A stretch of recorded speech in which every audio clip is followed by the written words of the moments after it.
Hello students.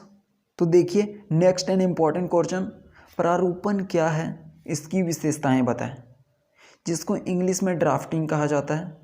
ये question मिलता जुलता है जो इससे पहले क्वेश्चन को किए। टिप्पणी क्या है उसी से रिलेटेड क्वेश्चन है, तो आप लोगों को समझने में बहुत आसानी होने वाली है। और एक चीज़ और, आप लोगों का सेम 1 2 से 3 दिन में आप लोगों का टोटल एग्ज़ाम ख़त्म हो जाएगा। उसके बाद सेम 2 शुरू होगा, तो सेम 2 का कंप्लीट कोर्स आप लोगों को करवाया जाएगा। और जो कॉमन कोर्सेज हैं वो सबका भी प्रिपरेशन अच्छे से करवाया जाएगा। तो आप लोग चैनल को सब्सक्राइब कर लेंगे ताकि आप लोगों को नोटिफिकेशन मिलता रहे कि कौन सा वीडियो आ रहा है। और देखिए, आप लोगों का सेमेस्टर 2 का एग्ज़ाम इतना जल्दी ले लिया जाएगा ना कि आप लोग सोचते भी रह जाओगे। बहुत ही फास्ट लेगा, क्योंकि आप लोगों का 1 मंथ के बाद रिजल्ट निकालेगा, फॉर्म भरेगा, और उसके बाद कैसे फिर से सेम 2 का एग्ज़ाम फॉर्म भराना शुरू हो जाएगा। और अचानक से आपके ऊपर इतना प्रेशर आ जाएगा कि आप समझ ही नहीं पाएंगे कि इतना फास्ट हुआ कैसे। तो आप लोग अच्छे से समझ जाइए कि बहुत ही कम टाइम आप लोगों को सेम 2 के लिए मिलेगा, और उसका प्रिपरेशन आप लोगों को ज़ोरदार तरीके से होली के बाद से कर देना है। होली में अच्छे से एंजॉय कीजिए। आफ्टर दैट 1 आवर का डेली का क्लास आप लोगों का चलेगा, क्योंकि मिनिमम अमाउंट ऑफ टाइम भी देते हैं ना, तो एग्ज़ाम के समय मैं अपनी जुबान देता हूँ कि आप लोगों को कोई प्रॉब्लम नहीं होने वाली है। मेजर सब्जेक्ट में कोई प्रॉब्लम नहीं होगी। जितना बताया जाएगा उसी में से सबका सब क्वेश्चन रहेगा, उससे बाहर क्वेश्चन नहीं रहने वाला है, उसका टेंशन नहीं है। जिस प्रकार से आप लोगों को सेमेस्टर 1 में बताया गया, सब का सब क्वेश्चन आप लोगों का मेजर सब्जेक्ट का चाहे जो भी हो सब उसी के अंदर से था। जितना क्वेश्चन दिया गया था, तो जितना सिलेबस करवाया जाएगा उसी से होगा आपका एग्जाम में क्वेश्चन। तो देखिए, प्रारूपण, प्रारूपण का मतलब क्या है? एक प्रकार का प्रारूप मतलब कि ढांचा। ढांचा जैसे कि कोई बिल्डिंग को तैयार किया जाता है तो उससे पहले उसका क्या तैयार किया जाता है? उसका मॉडल, उसका ढांचा। कोई घड़ा को बनाया जाता है जिसमें पानी रखा जाता है, तो उसका ढांचा को तैयार किया जाता है। दुर्गा पूजा में जब मूर्ति बनती है तो उसका ढांचा होता है, राइट। तो वही ढांचा के बारे में बोल रहा है कि प्रारूपण का मतलब एक प्रकार का ढांचा है, एक प्रकार का मॉडल है, राइट। तो जो प्रारूपण है वो टिप्पणी का अगला स्टेप है। टिप्पणी का अगला स्टेप है प्रारूपण। तो देखिए, किसी भी कार्यालय में पत्र के माध्यम से ही कार्रवाई की जाती है। ये आप लोगों को पहले वीडियो में भी बताया गया कि कोई भी कार्यालय हो वहाँ पे पत्र के माध्यम से कार्रवाई की जाती है। तो प्रारूपण का मतलब किसी भी पत्र के उत्तर का एक कच्चा रूप तैयार करना होता है।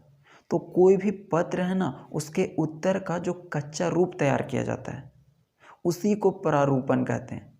जैसे किसी घर को बनाने के लिए उससे पहले उसका मॉडल को तैयार किया जाता है, उसी प्रकार से किसी भी पत्र को कहीं भेजने से पहले उसका एक प्रारूप तैयार किया जाता है, उसी को प्रारूपण कहते हैं। जैसे देखिए, अगर कोई ये ऑफिस है, ऑफिस में अगर पत्र भेजना है, यहाँ पे पत्र भेजना है, तो क्या किया जाएगा कि इस पत्र में ना सबसे पहले इसका प्रारूप तैयार किया जाएगा कि कौन सा चीज़ लिखना है, क्या नहीं लिखना है, कौन से जगह को खाली छोड़ना है। तो एक प्रकार का ढांचा तैयार किया जाएगा, और इसको हम लोग संशोधित भी कर सकते हैं, मतलब सुधार भी सकते हैं। ऐसा नहीं कि एक बार लिखा गया तो इसमें चेंज नहीं कर सकते हैं। अगर कोई मिस्टेक हुआ तो इसको हम लोग चेंज भी कर सकते हैं। तो इस ऑफिस में भेजने से पहले इसका एक रूप तैयार किया जाता है पत्र का, क्या लिखना चाहिए, कैसे लिखना चाहिए। तो इसी साक्ष्य को, इसी कच्चे रूप को, क्योंकि ये पत्र तो है लेकिन पहले ये क्या है, कच्चा रूप में है। कच्चा रूप में है क्योंकि इसको भेजा नहीं गया है, और जब इसको भेज दिया जाएगा ऑफिस में, तब इसको अधिकारी जो होंगे यहाँ का वो इसको देखेंगे और इसके ऊपर काम करेंगे। तो पत्र भेजने से पहले इसका एक रूप तैयार किया जाता है, इसी को क्या कहते हैं? प्रारूपण कहते हैं।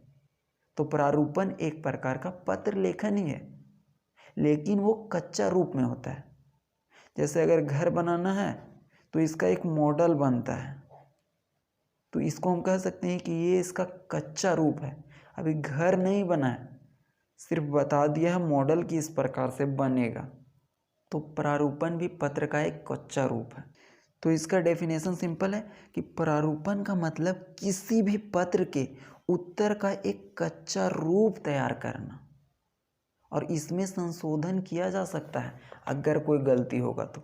आगे आप लोग थोड़ा सा पैरा छोड़ करके एग्जाम में भी आप लोग इसी प्रकार से लिखिएगा, राइट। सो अर्थात किसी भी कार्यालय में कोई पत्र कर्मचारी या अधिकारी के द्वारा प्रस्तुत किया जाता है।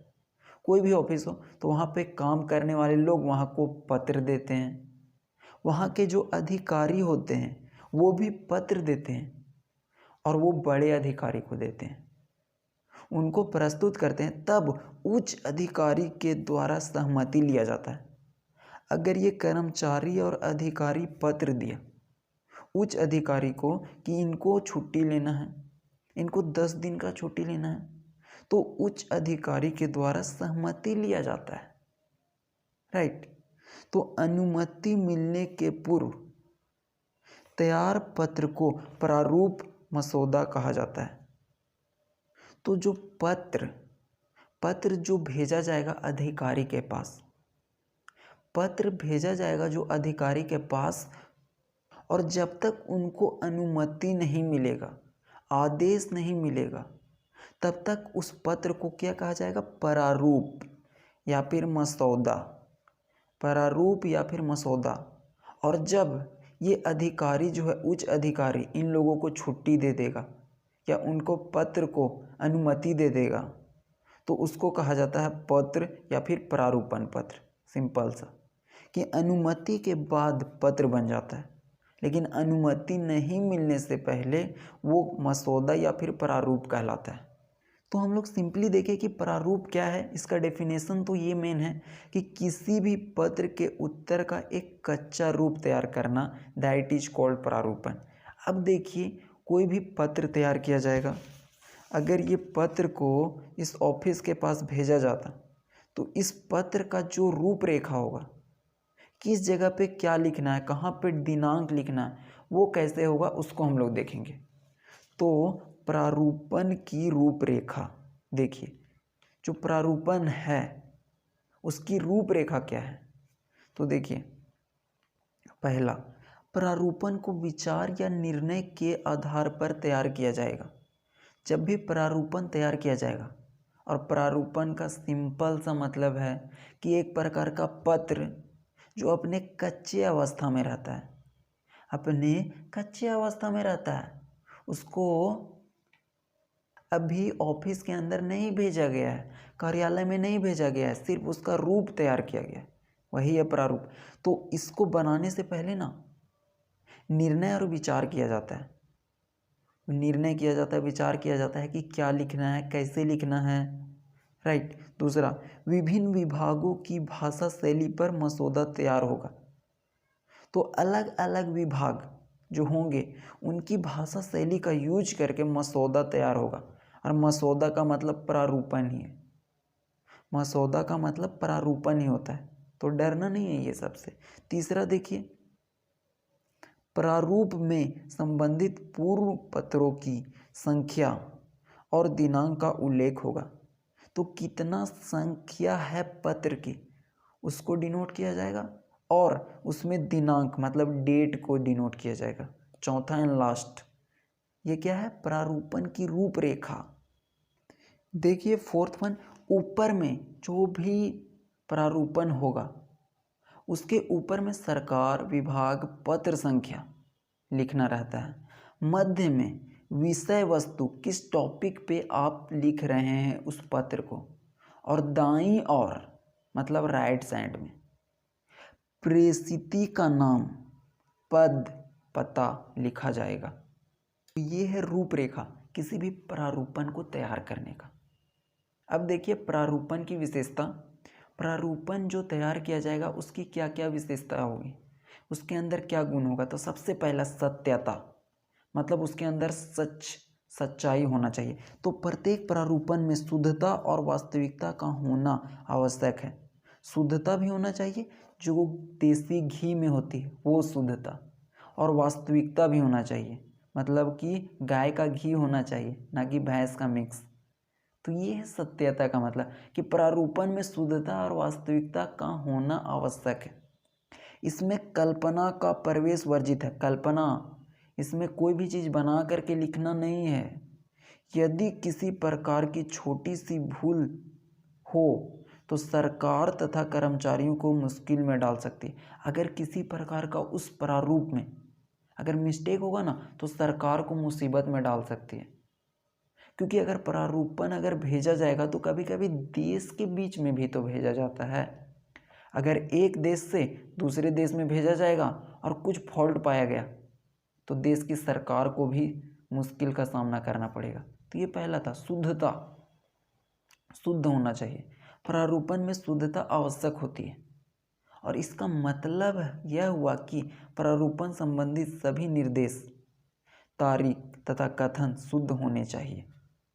इसका मतलब ये है कि जो भी प्रारूपण तैयार किया जाएगा उसमें तारीख, निर्देश और कथन सही होना चाहिए। ऐसा नहीं कि 7 तारीख को लिखा गया है और आप उसको चेंज करके 10 तारीख कर दो, तो ये शुद्धता में क्या है, मिलावट है। कथन कुछ और कहा गया हो और उसमें आप कुछ और बदल के लिख दे रहे हो, ये है उसका शुद्धता। तो इसमें शुद्धता बहुत ज़्यादा इम्पोर्टेंट रोल प्ले करती है। थर्ड देखिए, परिपूर्णता। परिपूर्णता का मतलब क्या, पूरी तरह से सभी कुछ से पूर्ण होना। जैसे कि अगर किसी लड़की को शादी होता है तो उसके माता पिता लड़के में सभी कुछ क्वालिटी को चाहते हैं कि पढ़ा लिखा भी होना चाहिए, नौकरी भी होना चाहिए, अच्छा भी दिखना चाहिए। तो वो उसका क्या है, परिपूर्णता है। तो उसी प्रकार से प्रारूपण में एक विशेषता है परिपूर्णता, उसमें सभी कुछ शामिल होना चाहिए। तो प्रारूपण में पूर्णता होनी चाहिए, मतलब सभी चीज़ इसमें होनी चाहिए। इसके अंदर सभी सूचनाएं, संदर्भ, तिथि आदि होनी चाहिए। चौथा देखिए, संक्षिप्तता। इसका मतलब हुआ कि छोटा करके किसी चीज़ को लिखना। आप लोगों को बताया गया है संक्षेपण क्या है, राइट। सो प्रारूपण जहाँ तक हो संक्षिप्त मतलब छोटा होना चाहिए। प्रारूपण है सो छोटा तैयार करना चाहिए। ऐसा नहीं कि 4 पेज का प्रारूपण ही हो तो उसको जो ऑफिसर है वो पढ़ते पढ़ते उसका 2 घंटा टाइम ख़त्म हो जाएगा और वो उतना टाइम देने वाला नहीं है। तो ये छोटा होना चाहिए, पर इसका मतलब यह नहीं कि उसमें सभी मुद्दों को ना बताया जाए, लेकिन ये भी ध्यान रखिएगा कि हर एक मुद्दा को टच करना चाहिए। उसके अंदर कोई भी पॉइंट है सो छूटना नहीं चाहिए। ये है संक्षिप्तता।